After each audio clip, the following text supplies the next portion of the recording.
জগন্নাথ বিশ্ববিদ্যালয় শিক্ষার্থীদের আন্দোলন ঘিরে সতর্ক অবস্থানে রয়েছে আইন শৃঙ্খলা রক্ষাকারী বাহিনীর সদস্যরা। দর্শক, আপনাদেরকে সরাসরি সংযুক্ত করেছি কাকরাইল মোড় থেকে, এবং কাকরাইল মোড় থেকে প্রধান উপদেষ্টার বাসভবন যমুনা অভিমুখের যে সড়কটি, সেই সড়কের সামনে কিন্তু ব্যারিকেড প্রদান করে পুলিশ সদস্যরা এখানে অবস্থান করছেন। পুলিশ সদস্যদের সাথে কিন্তু রয়েছেন র্যাবের সদস্যরা, এছাড়া সেনাবাহিনীর সদস্যরাও কিন্তু রয়েছেন। এছাড়াও আইন শৃঙ্খলা রক্ষাকারী বাহিনীর সদস্যদের উপস্থিতি কিন্তু চোখে পড়ার মতো। এবং যেই লাগাতার অবস্থান চলছে জগন্নাথ বিশ্ববিদ্যালয়ের শিক্ষার্থীদের, তাদের যে 4 দফা দাবি, সেই 4 দফা দাবি আদায়ে তাদের অবস্থান ঘিরে কিন্তু আইন শৃঙ্খলা রক্ষাকারী বাহিনীর সদস্যদের সতর্ক অবস্থান চোখে পড়ার মতো। এবং কয়েক স্তরের নিরাপত্তা ব্যবস্থা কিন্তু এখানে রয়েছে, অর্থাৎ কাকরাইল মোড়কে ঘিরে আইন শৃঙ্খলা রক্ষাকারী বাহিনীর সদস্যদের কয়েক স্তরের নিরাপত্তা লক্ষ্য করার মতো। এদিকে জুমার নামাজের পর কিন্তু গণ অনশনের ঘোষণা দিয়েছিলেন জগন্নাথ বিশ্ববিদ্যালয়ের শিক্ষার্থীরা, এবং আজকের এই গণ অনশনে যুক্ত হওয়ার কথা রয়েছে সাবেক শিক্ষার্থীদের। বর্তমান শিক্ষার্থীদের সাথে সংহতি জানিয়ে সাবেক শিক্ষার্থীরা এই গণ অনশনে যুক্ত হবেন, এবং শিক্ষকরাও সেই গণ অনশনে যুক্ত হওয়ার বিষয়টি কিন্তু জানিয়েছেন। গতকাল রাতেই জগন্নাথ বিশ্ববিদ্যালয় শিক্ষক সমিতির সাধারণ সম্পাদক অধ্যাপক রইসুদ্দিন এবং সে লক্ষ্যে কিন্তু এই মুহূর্তে জগন্নাথ বিশ্ববিদ্যালয়ের প্রাক্তন শিক্ষার্থীরাও যুক্ত হয়েছেন, এবং তারা কিন্তু সংহতি জানিয়ে জগন্নাথ বিশ্ববিদ্যালয়ের শিক্ষার্থীদের এই দাবিতে তারা দাবির সাথে সংহতি জানিয়েছেন। দর্শক, আপনাদের যদি জানিয়ে রাখি, জগন্নাথ বিশ্ববিদ্যালয়ের শিক্ষার্থীদের যে 3 দফা দাবিতে তারা এখানে এসেছিলেন, এবং তার সাথে কিন্তু যুক্ত হয়েছে আরও একটি দাবি। আপনাদের যদি জানিয়ে রাখি, 3 দফা দাবি: আবাসন ব্যবস্থা নিশ্চিত না হওয়া পর্যন্ত জগন্নাথ বিশ্ববিদ্যালয়ের 70% শিক্ষার্থীদের 2025-26 অর্থ বছর থেকে আবাসন বৃত্তি কার্যকর করতে হবে, এবং তাদের দ্বিতীয় যে দাবি তারা করছিলেন, আগামী অর্থ বছর থেকে পূর্ণাঙ্গ বাজেট কাটছাট না করে সেটি অনুমোদন করতে হবে, এবং জগন্নাথ বিশ্ববিদ্যালয়ের দ্বিতীয় ক্যাম্পাসের কাজ পরবর্তী একনেক সভায় সেটি বাস্তবায়ন করে অগ্রাধিকার ভিত্তিতে জানাতে হবে। এখানে আমাদের আন্দোলন ভিন্ন খাতে প্রবাহিত করার কিছু চেষ্টা করতে হবে, প্লিজ একটু আপনারা একটু ওদিকে গেলে ভালো পরে যায়। শিক্ষার্থীরা তাদের চতুর্থ যে দাবিটি করছিলেন সেটি হচ্ছে যে পুলিশের যে হামলা হয়েছে সেই হামলার বিচার নিশ্চিত করতে হবে, এবং সেই বিচার নিশ্চিত না হওয়া পর্যন্ত তারা কিন্তু এখান থেকে যাবেন না, এবং তাদের এই 3 দফা দাবি যতক্ষণ না পর্যন্ত আদায় হচ্ছে ততক্ষণ পর্যন্ত কিন্তু তারা তাদের এই অবস্থান কোনোভাবেই সরবে না। এবং শিক্ষার্থীরা কিন্তু সেই দাবিগুলো আদায়ের লক্ষ্যে কিন্তু বিভিন্ন স্লোগান দিয়ে যাচ্ছেন।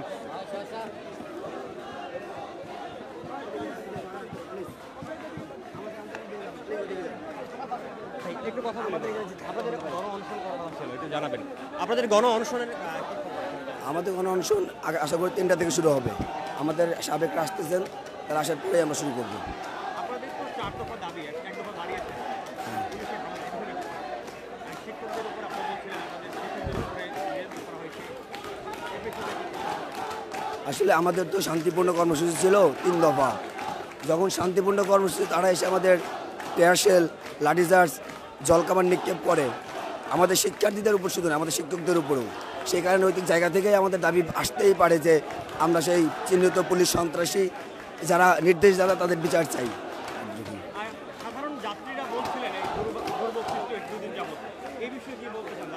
আসলে দেখেন, আমাদের এই যে জায়গাটা, এটা খুব গুরুত্বপূর্ণ। শাহবাগের মতো রোড না, তো আমরা শাহবাগ ছেড়ে এই রোডটা নেওয়ার উদ্দেশ্য এটা ছিল যাতে কম দুর্ভোগ হয়। এটা ভিআইপি এলাকা, এখানে খুব বেশি গাড়ি আসে না, এবং এই এলাকায় যে বাসভবন আছে, যে স্পেশাল বাড়িগুলো আছে, ওই পাশ দিয়ে চাইলে আসা যায়। সুতরাং এটা এত জনবহুল রাস্তা না যে অনেক জনদুর্ভোগ হচ্ছে, সেই জায়গা থেকে আমরা এখানে আসছি। গতকালকে বিএনপির পক্ষ থেকে একটি গণবিজ্ঞপ্তি দেওয়া হয়েছিল, স্থানগুলোতে সভা সমাবেশ জমায়েত নিষিদ্ধ করা হয়েছে।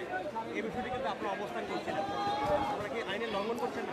আসলে দেখেন, আমরা হাসিনার সময়ে 144 ধারা ভঙ্গ করে হাসিনারে উৎখাত করা মানুষ, আমরা জুলাই বিপ্লবের অংশীদার। আমরা সেইখানে মাহফুজের রাগের বশীভূত হয়ে আমাদের উপর একটা আইন চাপাই দেবে, আমরা মেনে নেব, এই জন্য আমরা জুলাই বিপ্লব করি নাই। দর্শক, শুনছিলাম একজন শিক্ষার্থীর কথা। তিনি যে বিষয়টি বলছিলেন, তাদের দাবি আদায় না হওয়া পর্যন্ত তারা কিন্তু এখানে অবস্থান করবেন। এবং দর্শক, আপনাদের জানিয়ে রাখি, গতকাল ঢাকা মেট্রোপলিটন পুলিশের পক্ষ থেকে একটি গণবিজ্ঞপ্তি প্রকাশ করা হয়েছিল, যেখানে কিন্তু এই কাকরাইল মোড় যে স্থানের উল্লেখ রয়েছে, এবং এখানে কিন্তু গণজমায়েত, সভা সমাবেশ নিষিদ্ধের বিষয়টি কিন্তু উল্লেখ করা হচ্ছিল বারবার। সেই বিষয়টি নিয়েই কিন্তু কথা বলছিলেন একজন শিক্ষার্থী।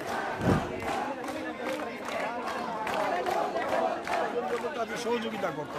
আমি আশা করব সরকারের শুভবুদ্ধি উদয় হবে এবং যেভাবে সময়ক্ষেপণ করছেন পরবর্তীতে এর ফলাফল ভালো হবে না, সরকারকে এটা উপলব্ধি করতে হবে দ্রুততার সাথে। এর আগে সচিবালয় ঘেরাও কর্মসূচি দিয়েছিল আপনার শিক্ষার্থীরা, তখন কিন্তু আশ্বাস দেওয়া হয়েছিল, এখন পর্যন্ত সেই আশ্বাসের দাবিগুলো মেনে নেওয়া হয়নি।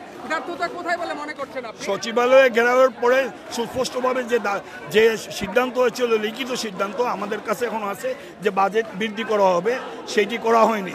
তার মানে আমাদের সেই স্বীকৃত দাবি যেটা অলরেডি সরকার থেকে স্বীকার করা হয়েছে সেইটাই সরকার বাস্তবায়ন করেনি। কাজে সরকার এখানে পরিস্থিতিকে জটিল করছে। আমরা বলবো সরকারের এই জায়গাতে ফিরে আসতে হবে। স্যার সর্বশেষ স্যার, এই 24-এ যে নতুন বাংলাদেশের ছাত্রদের অবদানে এই নতুন সরকার গঠিত হয়, আবার এই সরকারের পুলিশই এই শিক্ষার্থীদের উপর যে আক্রমণ করছে, এই বিষয়টা কীভাবে দেখছেন? সরকারের দায়িত্বে যারা আছেন তারা বুঝতে চেষ্টা করুন যে এই ধরনের আচরণের ফলে শেখ হাসিনা একদিনের মাথায় চলে যেতেছে ভারতে। এখন যারা ক্ষমতায় আছে তাদের তো বড় রাজনৈতিক ভিত্তি নেই, কাজে তারা যদি ছাত্রদের সাথে এই ধরনের আচরণ করে তাদের অস্তিত্ব কী হবে তাদের বুঝে উচিত। আপনাদের জগন্নাথ বিশ্ববিদ্যালয়ের সব শিক্ষকেরা কি ছাত্রদের সাথে সংহতি জানিয়ে ছাত্ররা অনশন কর্মসূচি দেওয়ার ঘোষণা দিয়েছিল যে গণ অনশন কর্মসূচি করবে, সেটার সাথে আপনারা সংহতি জানিয়েছেন কিনা এই বিষয়ে? জগন্নাথ বিশ্ববিদ্যালয়ের শিক্ষক কর্মকর্তা কর্মচারীরা সবাই একাত্মভাবে ছাত্ররা যৌক্তিক দাবি নিয়ে আসে, ছাত্ররা সবার সাথে আলোচনা করে আসে। কাজে এখানে বিকল্প কোনো চিন্তার সুযোগ নেই, আমরা সবাই এক এবং অভিন্ন দ্বারাই চিন্তা করছি। আপনার পক্ষ থেকে অন্তর্বর্তী সরকারকে কি ধরনের বার্তা দিতে চান? দর্শক, শুনছিলাম জগন্নাথ বিশ্ববিদ্যালয়ের অধ্যাপক নাসির উদ্দিনের কথা। তিনি যেমনটি বলছিলেন, জগন্নাথ বিশ্ববিদ্যালয়ের শিক্ষক কর্মকর্তা কর্মচারী সকলেই শিক্ষার্থীদের এই যৌক্তিক দাবির সাথে একমত রয়েছেন এবং সংহতি জানিয়ে তারা কিন্তু এখানে যুক্ত হয়েছেন এবং যে গণ অনশন শিক্ষার্থীদের সাথে তারাও কিন্তু যুক্ত হয়েছেন বলে কিন্তু জানিয়েছেন।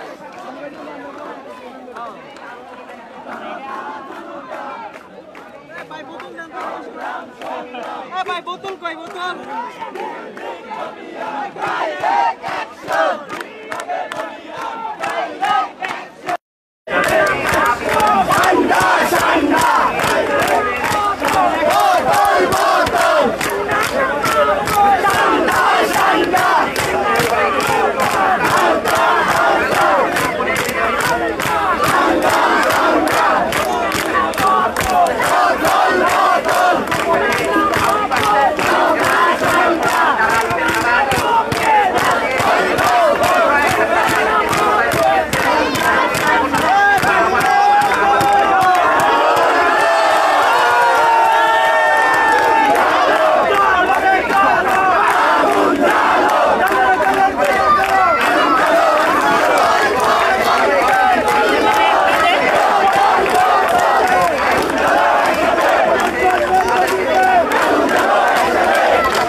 শিক্ষার্থীরা কিন্তু বোতল এবং সান্ডা বলে কিন্তু বিভিন্ন স্লোগান দিচ্ছিলেন এবং তাদের সেই স্লোগান কিন্তু তারা হাতে বোতল নিয়ে দেখাচ্ছিলেন এবং সেই বোতল এবং সান্ডা নিয়ে কিন্তু তারা তাদের স্লোগানে জানাচ্ছিলেন। দর্শক, এইখানে কিন্তু শিক্ষার্থীরা যারা রয়েছেন, প্রাক্তন শিক্ষার্থীরাও কিন্তু এসেছেন, তারা সংহতি জানিয়ে বক্তব্য রাখছেন। শিক্ষার্থীদের এই দাবির সাথে তারা একমত পোষণ করেছেন, সেই বিষয়টি নিয়ে কিন্তু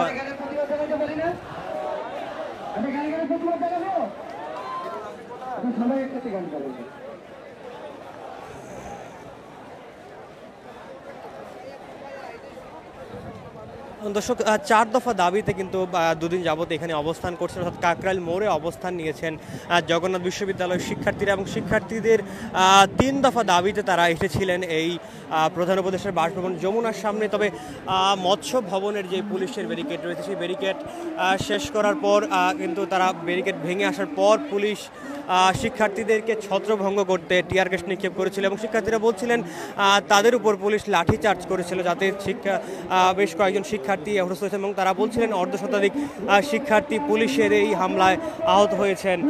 শিক্ষার্থীরা তাদের 3 দফা দাবি তার পরবর্তী সময়ে বাড়িয়ে 1টি দফা বাড়িয়ে কিন্তু 4 দফা বানিয়েছেন। অর্থাৎ এই মুহূর্তে শিক্ষার্থীরা 4 দফা দাবি করছিলেন। আবাসন সংকটের যে দাবিগুলো তারা ছিল সেই দাবি সহ যে পুলিশের যে হামলা হয়েছে সেই হামলার বিচারের দাবিতে তাদের 4র্থ দাবি তারা যুক্ত করেছেন। ঠিকানা নাই, দিন রাত্রি জানা নাই, চলার সীমানা সঠিক নাই, জানি শুধু চলতে হবে এ তোরই বাইতে হবে, জানি শুধু চলতে হবে, এ তোরই বাইতে হবে, ছোট ঝড় উঠুক সাগরে। তীর হারায় ঢের সাগর পাড়ি দেব রে, তীর হারায় ঢের সাগর পাড়ি দেব রে।